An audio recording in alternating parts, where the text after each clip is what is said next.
Dear students, welcome to the third part of the presentation on job application.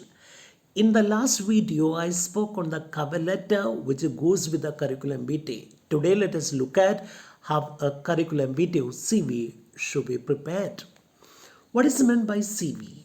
It is a summary of your achievements, educational qualifications, skills, talents, job experience, and other accomplishments that you have made in your life. The CV, in other words, describes the way, the journey, or the course of your academic and professional life. An employer looks at your CV and then decides whether you should be called for the interview. Just imagine there are 50 candidates who have applied for one post, one job. The potential employer cannot call everybody for the interview. He can call just 10 or 20 or 25, not more than that. So how does he shortlist the candidates? He does this by looking at the candidate's CV. So if the CV is impressive, no doubt he or she will get a chance to appear for the interview, and others will be rejected. A good CV should tell a potential employer. Who is a potential employer? The man or woman who is going to appoint you, who is going to give you a job. So when he goes through your CV, he should come to know who you are. How is this done? By furnishing your personal information.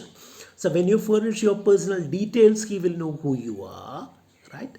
Next one, what you have done in your life, your educational qualification, other qualifications, and your achievements, talents, skills. Everything should be listed in the CV, so he will know, the potential employee know what you have achieved, what you have done in your life. Next one, what you are good at. Apart from or besides the educational qualifications, you should have some skills, some special qualities that should also be mentioned in the CV, so that the potential employer may find it easy to consider you for the job. A well-written CV will leave a potential employer, the man who is going to give you a job, with a feeling that you are better than the other candidates in the fray. If there are 100 candidates or 50 candidates, you should make the potential employer feel that you are better than others and you deserve to get that job. How do you make him know that? By writing a very good CV. Now, let us look at what should be included in a curriculum vitae. To begin with, the first entry should be your contact information. Contact information, your name and address. So your name comes on the top, then the address, contact number, your phone number, plus your email ID. So this is the first entry in your CV, contact information. Then write down your personal information, like what? Your nationality, your marital status, your gender, your religion, and your caste. Remember that this is not compulsory. Unless you think that you stand a better chance of getting a job by giving these details, don't do that. Or unless you're asked to furnish your personal information, it is not necessary to be given. But there is nothing wrong in giving it, but then you decide if it is going to help you, these details are going to help you furnish, otherwise you can just ignore. But earlier one, contact information is very important, this is a must. And second one is optional. Optional means not compulsory. So nationality, Indian. Marital status, whether you're married or single. Gender, male or female. Religion, Hindu, Christian, Muslim, Parsi, Sikh. Caste, Brahmin, Bant, Billava, dash. So you mention, and you should decide before you write, you should decide whether you should provide these details. Career objective, that's the third entry in your CV. The first one, contact information. Second one, personal details, which are optional. Next one, career objective. And now this is a very important part of your resume or CV. A well-written career objective will prove to the potential employer that you are just a candidate. You are the right candidate he has been waiting for. So you should clearly mention why you want to take up that job. So you can't say, I want to take up that job because I want to get good salary. No, you should come out with something much, much better. So what is that? In the objective, career objective, you should state your goals, your objectives in taking the career, taking the job, taking the position. Plus, you should mention some of the skills that you have picked up in your life. So, two things have to be mentioned in the career objective. First one, objective. Second one, some skills at which you are good. Next one, mention that job. When you write the career objective, mention that job that you're applying for in one sentence. Okay, which job, which position you're going to apply for, mention that. Then mention some key skills, not ordinary skills, some extraordinary skills that you have got, and say why, what you hope to achieve by getting this job. So in 2 sentences or maximum 3 sentences, you should mention your objective. So there is a sample objective here. An English graduate is applying for a job. So this is the objective that he has written. What does it say? He says, I am an English graduate with proven communication, travel planning, and email management skills. So this is qualification and the skills that he has got.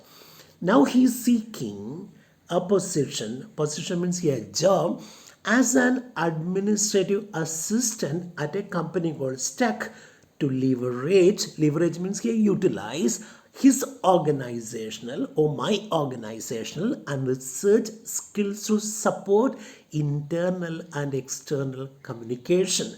So 2 things are mentioned. Number 1, that he's a graduate and he has got some skills. What are the skills here? He's good at communication, travel planning, email management skills, and now he is seeking a position as an administrative assistant at a company called Stack so that he may utilize his skills to support internal and external communication.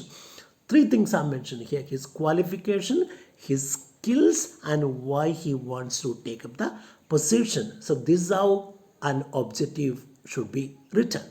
One more example here. I am, the candidate is writing that he is a highly motivated business administration graduate. So qualification is mentioned with a distinction achievement, and he is looking for a job. What job is it? Looking to fill a position as a management assistant at a company called ABC Corp, and he is wishing to use his skills. What skills here? Strong data analysis and management skills to help the company with its upcoming challenges. So his qualification is mentioned, skills are mentioned, and his objective in taking up that job is also mentioned. So this is a very good objective. One more sample here. I'm a chemistry graduate from Mangalore University looking to join Karnataka State University's Department of Chemistry research team as a part-time research assistant. So the position that he's applying for is a part-time research assistant, and he is a chemistry graduate from Mangalore University, and he is seeking to utilize strong data entry, lab maintenance skills gained through volunteer lab experience at the campus to ensure all research databases and libraries are easily accessible to the students of the university. So his qualification is mentioned, the position is mentioned, plus why he wants to take up that job is also mentioned here. Next entry, after writing the career objective, you should mention your qualifications, educational qualification. So when you do it, when you list out your qualifications, keep in your mind that you should begin with your highest degree. Okay, so don't begin with the lowest, that is SLC. Begin with the highest degree and then go down up to SLC or PU. So list out your educational qualifications in the descending order, not the ascending order, descending order, beginning with the highest, coming down to the lowest. For example, PG, next one UG, next one PU, or the last one is SLC, or you could even stop with your PU. Okay, so the first entry, contact information. Second one, personal information. Next one, your career objective. And the fourth one is educational qualifications listed in the descending order. Next entry is your experience. Now, don't mention this unless you have had some experience, job experience. If you're a fresher, this entry won't be there in your CV. Work experience, mention your present occupation. Suppose you are working somewhere and you have got experience for 1 year or 2 years, then you need to have this entry. Mention your present occupation and the job position or the designation that you held in the past. So when you mention your experience, you should write down the name of the institution where you worked in the past. Okay. Next, it's a place, duration, period, from which date till which date you had experience, you worked here, and the designation that you had in that institution. So these details have to be mentioned. Remember, if you're a fresher, don't write these because you won't have any experience to mention. Next one, skills. Now this entry is very important. Normally you're supposed to mention 3 kinds of skills. Number one, language abilities. So how many languages can you make use of, that should be mentioned. Next one, computer skills. Nowadays the second one is very important. Then soft skills, that's also equally important. So first one, language skills. Second one, computer skills. And the next one, soft skills.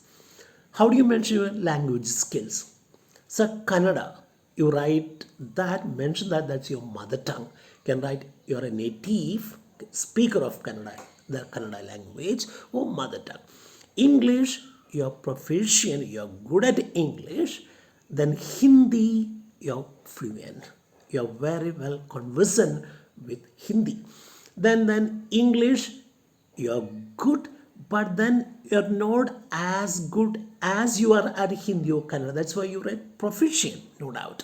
So this is a way in which you can mention. So Kannada is a mother tongue. English, you have mastered the language, no doubt, or you're good at the language. And Hindi, you're very comfortable with that. So I mentioned 2 to 3 languages. In South Canada, you can mention even more languages like Tulu, Konkani, Bari, etc. Next one, computer skills. I told you that it's very important.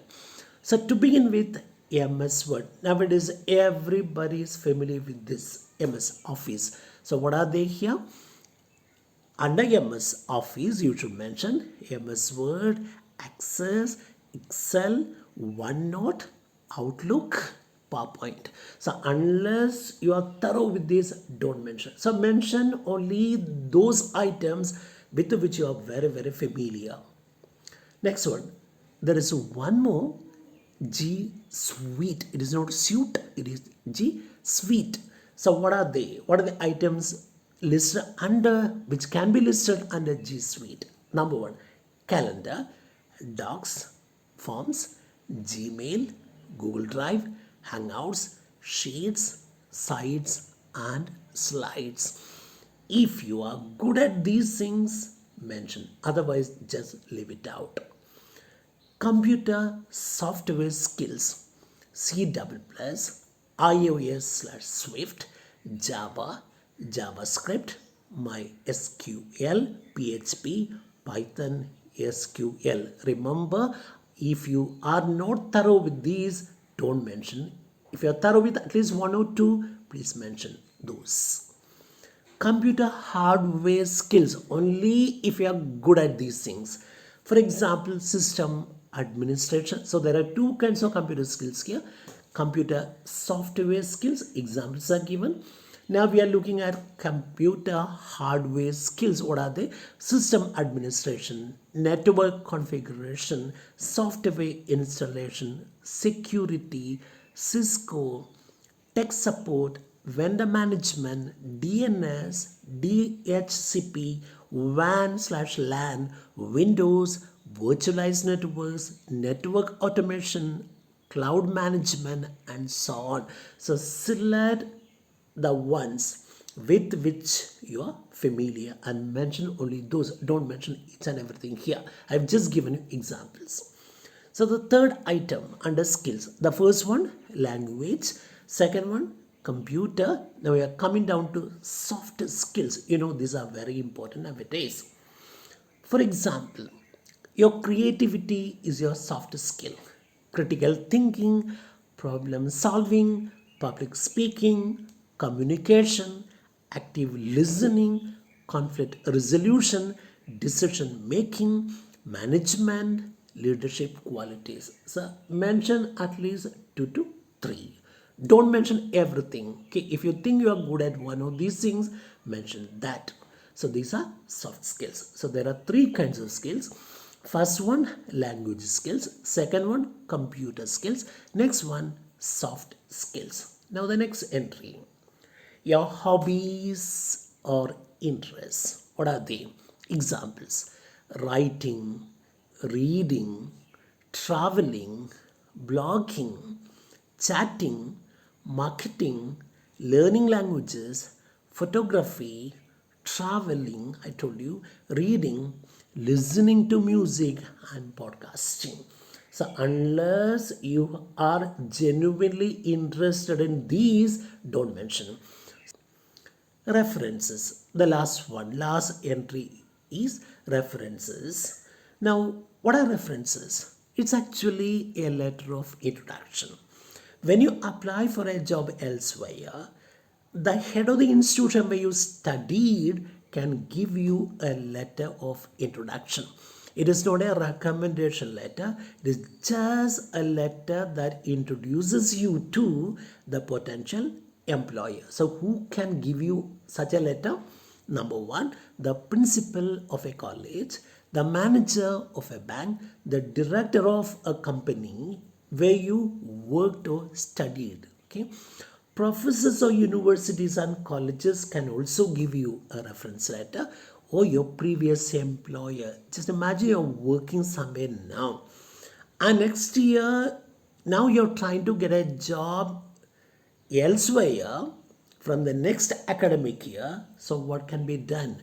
The present employer can give you a letter of introduction which can be given to your potential employer. So these are the this is how references have to be mentioned. If you mention 1 or 2, maximum 2, don't mention more than that. So these are the entries in your CV. So to begin with, we have mentioned contact information, then we have mentioned personal information. Personal details are, I have told you, these are optional unless you're asked to submit it. Mention that, don't do that. Okay, so contact information to begin with. Next one, personal information, that is optional. Career objective, a good objective has to be written, mentioning some of the skills that you have got. Then sample objectives are given here. Educational qualifications is a 4th entry. When you do this, you need to write it in the descending order, that is beginning with the highest and coming down to the lowest. Work experience only if you have got any experience. Then the next entry is skills. There are 3 kinds of skills: language skills, computer skills, and soft skills. Okay, and under computer skills there are 2 subdivisions. First one, software skills, and the next one is hardware skills. Okay, soft skills is the next one. I have given you examples. Then hobbies and interest. Finally, you submit references. Okay, introduction letters of introduction from the head of the institution or professors or previous employers. So these are the entries in a CV, good CV. So thank you so much for listening to me. In the next video, I'll give you a sample CV. Thank you.